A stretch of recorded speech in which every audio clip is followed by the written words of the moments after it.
好的，我们今天来深入探讨的是一点非常有趣的资料哦。主角是台湾一个叫做林根吉吉的开运小物品牌。你看你手上的这些资料，内容真的，可以说是包山包海。真的，从古老的印度神话，对，然后创办人有点曲折的人生故事，一路又跳到现代的网络迷因。甚至还牵扯到一段横跨70年的折纸艺术史。没错，所以我们今天的任务就是要来看看这些天差地远的东西到底是怎么都在一起的。一个据说源自石器时代，象征宇宙创生力量的神圣符号，最后是怎么变成一个您我都能亲手折叠、造型还有点可爱的飞行洋具吉祥物。哈哈，对。好了，我们来一起解开这个谜题吧。我觉得这里面最引人入胜的一点是，它其实在回答一个很核心的问题就是古老的信仰跟祝福，在我们这个时代，到底要用什么样的新语言和新形式，才能继续被理解、被传递？而这叠资料可以说是一个非常完整的实践案例了。好，那我们就先从名字来拆解吧。林根吉吉这4个字，听起来很可爱。对，但资料上说，这其实是2个非常古老、有非常力量的词拼在一起的。没错，你把它拆开看就很有趣了。灵根其实就是印度教里湿婆神的象征，灵嘎也就是 lingam。然后吉吉则是来自泰国一种很有名的护身符，叫做拔蜡吉 （Palat Kik）。拔蜡吉。所以光是名字你就看到了一场跨文化的融合，把印度跟泰国最重要的阳性创造力符号就这样结合在一起了。所以名字的源头很神圣，但我们还是得面对房间里的大象。它看起来就是一个有翅膀的阳具。对，这造型其实蛮直接的。品牌是怎么处理这个视觉冲击的？这就是它聪明的地方。品牌的策略很清晰，首先是可爱化。它用剪影跟矫正设计，把那个很直接的生物形象变成一个比较卡通、比较抽象的角色，降低了直接的视觉冲击感。再来，也是最重要的，就是把它的功能明确化。它不再只是一个挂在庙里耀眼的神话遗迹，而是变成一个你可以握在手里，而且清楚知道它能干嘛的日常力量。说到功能，所以它到底有什么用？保平安、招财都有。创办人很明确地把它定义成继承了传统护身符的3大核心功能。第一个叫破魔，听起来很威，其实就是我们常说的驱邪挡煞、排除负能量。了解。第二个是丰盛，这就很好理解了，招财带来好运、生命力跟繁荣。这个大家最爱。第3个比较特别，叫正缘。正缘就指爱情吗？不只是而是促进所有和谐的人际关系，提升个人魅力。哇！等于是把一个古老的符号翻译成非常具体、贴近现代人需求的实用工具。好，一个小小的折纸要有这么强大的力量，那它背后的能量来源肯定不简单。没错，资料把这一切都追溯到印度教里那位最大也最复杂的神奇湿婆神，对吧？对，一切的核心都来自湿婆。资料里解释，灵根也就是灵嘎，并不仅仅是湿婆的雕像或画像，它是它力量的抽象代表。它象征的不是单纯的升值，而是一种宇宙级别的创造与毁灭的永恒循环。哇，是阴与阳2种终极能量的结合点。在印度教哲学里，灵根跟它的基座尤尼合在一起，就代表了整个宇宙。这里有一个品牌自己诠释的起源故事，我觉得写得非常有画面感。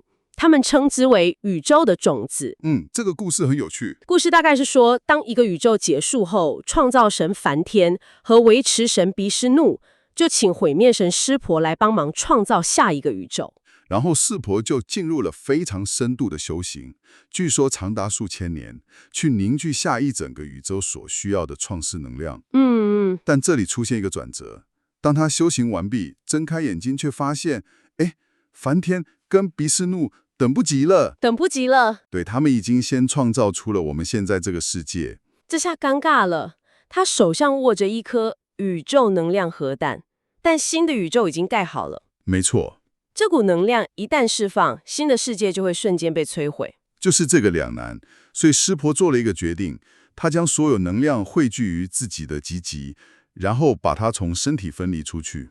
哇！但最终，这根吉吉也无法承受如此巨大的能量而爆裂，碎片就像流星雨一样洒落在人间，化为一个个的灵根吉吉。我觉得这个故事非常巧妙，哎，怎么说？他把灵根吉吉重新定义成宇宙种子，这样一来，它就不只是湿婆能量的碎片，更象征着一种看见世界无限可能的视野。对。这让一个原本很容易被简化为生殖崇拜的符号，一下子提升到了宇宙论的哲学层次。完全正确，它承载的就不再只是繁衍后代，而是代表着无限的创造力跟希望。资料里还补充了另一个很有名的神话，就是梵天与毗湿奴曾经遇到一根巨大的火焰之柱。哦，那个光之灵嘎。对，就是光之灵嘎。他们一个往上飞，一个往下钻，飞了几千年都找不到尽头。最后才领悟到，这就是湿婆那超越时空、无法测度的无限力量。这些故事都在强化灵根这个符号的神圣性。好，聊到这里，有这么深邃的宇宙神话，你可能会以为创办人王伯钧应该是个从小就浸淫在宗教或神秘学里的人吧？对，一般会这样想。但资料里最让我惊讶的部分来了，他以前根本是个彻底的怀疑论者。这个反差非常大。你看他的背景很多元，做过无名小站的图文作者蓝香蕉。哇，蓝香蕉，好怀念的名字。对，然后还当过金马奖入围动画短片的编剧，也制作过得金视奖的文史节目。他自己也坦诚，过去是一个坚定的开运好物怀疑论者。他还分享了2个影响他很深的故事，一个是学生时代，教官看到头学带香火带，就当众说，如果你的神会因为你没带护身符就不保佑你，那种小气的神，不信也罢。哇，这话很呛哎，超呛的。另外一个是他去消防队扶替代椅的时候，队上的学长跟他说，我们每天冲进火场救人，就是在行菩萨道。你自己就是菩萨，还需要去求神拜佛吗？这2件事让他深深相信，只要内心够强大，行得正，根本不需要任何外在的慰藉。听起来是非常理性，甚至有点强悍的人生观呢。那到底是什么事可以让一个这么坚定的怀疑论者180度大转变？一个彻底重组他世界观的时刻。他见到了和自己分离了10多年的母亲，然后他在母亲家的客厅看到了一整个客厅的妈妈亲手折的纸莲花。等下，一整个客厅的纸莲花，那不是几朵、几十朵的概念耶？不是，那听起来像是一种仪式了。而且每一朵纸莲花上面都写着他的名字。他的母亲会定期把这些累积起来的莲花拿到庙里为远方的他烧掉祈福。哇！在那一刻，他突然领悟到一件事。那些被像他一样的强者视为多余，甚至是迷信的东西，在一位无法触碰、无法照顾到自己孩子的母亲手里，是唯一能够传递他的爱与担忧的载体。我光是想象那个画面，一个妈妈10几年见不到儿子，只能透过这种重复的安静的方式，把他的爱和担心一点一点折进去。哇，这真的很震撼。是，这完全改变了护身符在他心中的意义。没错，所以他决定他要做一个给凡人的温柔，一个看得见的信念。给凡人的温柔。灵根吉吉从那一刻起就不再只是一个开运小物，它的核心变成了一份要给予那些感到软弱无助的人们的一种踏实的支撑。所以，在有了这个深刻又感性的核心理念之后，最终的创意火花竟然是来自一个网络迷因。对，这转折也太现代了吧！这就是故事好玩的地方。资料上说这跟新冠疫情有关，那种全球性的不安感让他开始研究开运物。直到2021年，他偶然在网络上看到一张趣味折纸的教学图，标题非常直白，就叫折一个 JB 给你的朋友。折一个 JB 给你的朋友，你真的没办法编出这种剧情耶。在经历了那么深刻的母爱启示之后，最后的灵感竟然是来自一句折个屌送你朋友。嘿嘿，这大概是我听过最21世纪的品牌起源故事了。真的。但这个瞬间点燃了他。他立刻确定了2件事：第一，开运物的造型要做成集齐；第二，核心创作方式必须是折纸。为什么是折纸？选择折纸这个媒介其实非常关键。你想想，在东方文化里，折纸本身就带有很深的精神性。像金元宝或是纸莲花。对，从拜神招财的金元宝到追思亲人的纸莲花，那个折叠的动作本身就是一种祈福仪式，而且还很亲民，容易传播，让祝福这个行为从去庙里求，变成一种可以亲手实践赠予他人的温暖举动。完全正确。至于选择阳具造型，也不光是来自那个迷因的玩笑，他做了很多跨文化研究，发现这在人类历史上是一个非常普遍、非常古老的正面符号。真的假的？真的。从不丹人挂在家门口用来招财辟邪的巨大阳具图腾，到古罗马士兵佩戴的长着翅膀的阳具护身符法西努斯。翅膀阳具？对，再追溯到我们中华文明，祖先的祖这个字，它的甲骨文写法其实就是一个阳具的象形。所以他发现自己其实不是在搞怪，而是在重新挖掘一个被遗忘的跨文化的古老符号。没错。然后他在研究的路上还真的找到了一位精神导师。谁呀？一位名叫格申勒葛曼 （Gershon Lehman） 的美国学者。格申勒葛曼这位学者非常传奇，他早在1953年就已经用1张美金钞票折出了一尊湿婆灵根。1953年，那也太早了吧？那时候的社会风气，做这种事肯定会被当成怪胎。他确实是个非主流的怪才。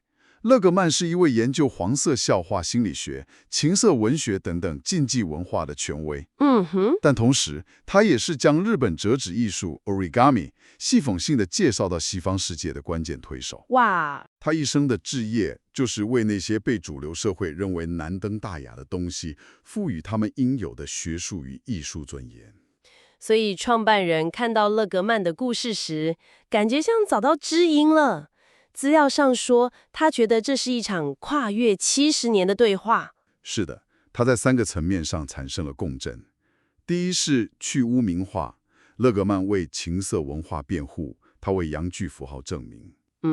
第二是文化桥梁，勒格曼把东方的折纸带到西方，他把印度的神话带给台湾的年轻人。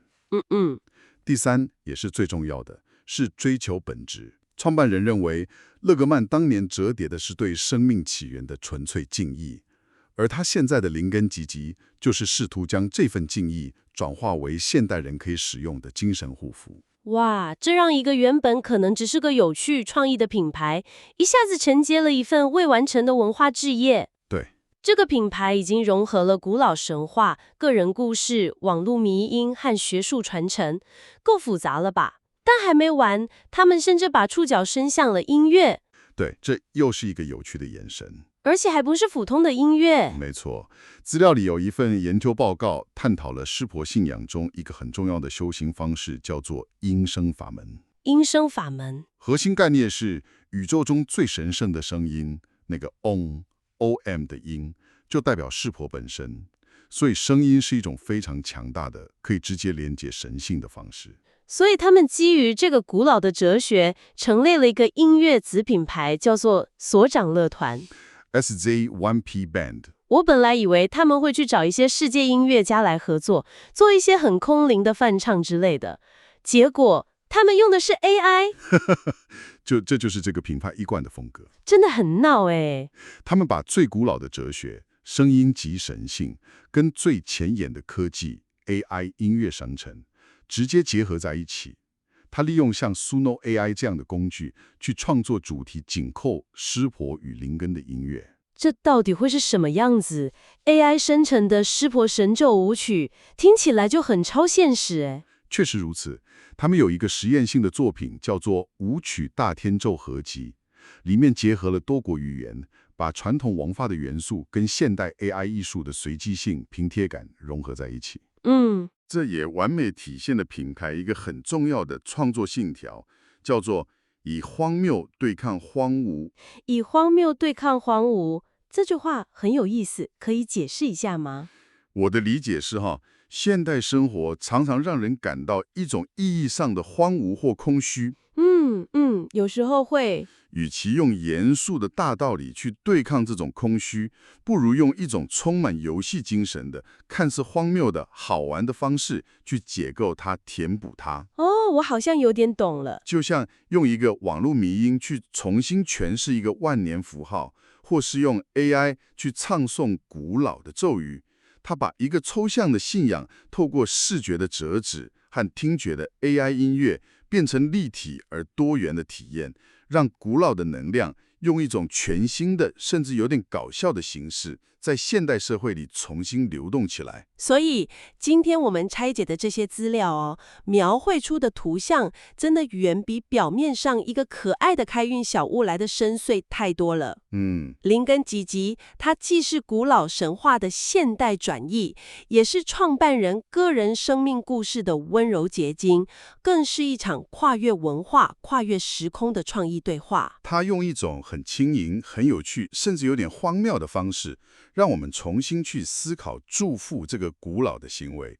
从一位母亲为远方孩子折的纸莲花，到朋友之间互相赠送的趣味折纸，形式天差远远。但那份想要传递心意、传递力量的本质，其实是完全相通的。没错，它让我们看到，即使在一个凡事讲求科学与理性的时代，人们心中对于那份看得见的信念的需求，其实从来没有消失过。这整个项目从一个网络迷因开始，最终重新诠释了一个可能已经存在数万年的人类共通符号。这也为你留下一个值得思考的问题。在我们这个时代，古老的传统、深刻的个人信念与充满游戏精神的现代创作，这三者之间的界限到底在哪里？一个源自个人经历与网络文化的全新诠释，在什么时候它本身也可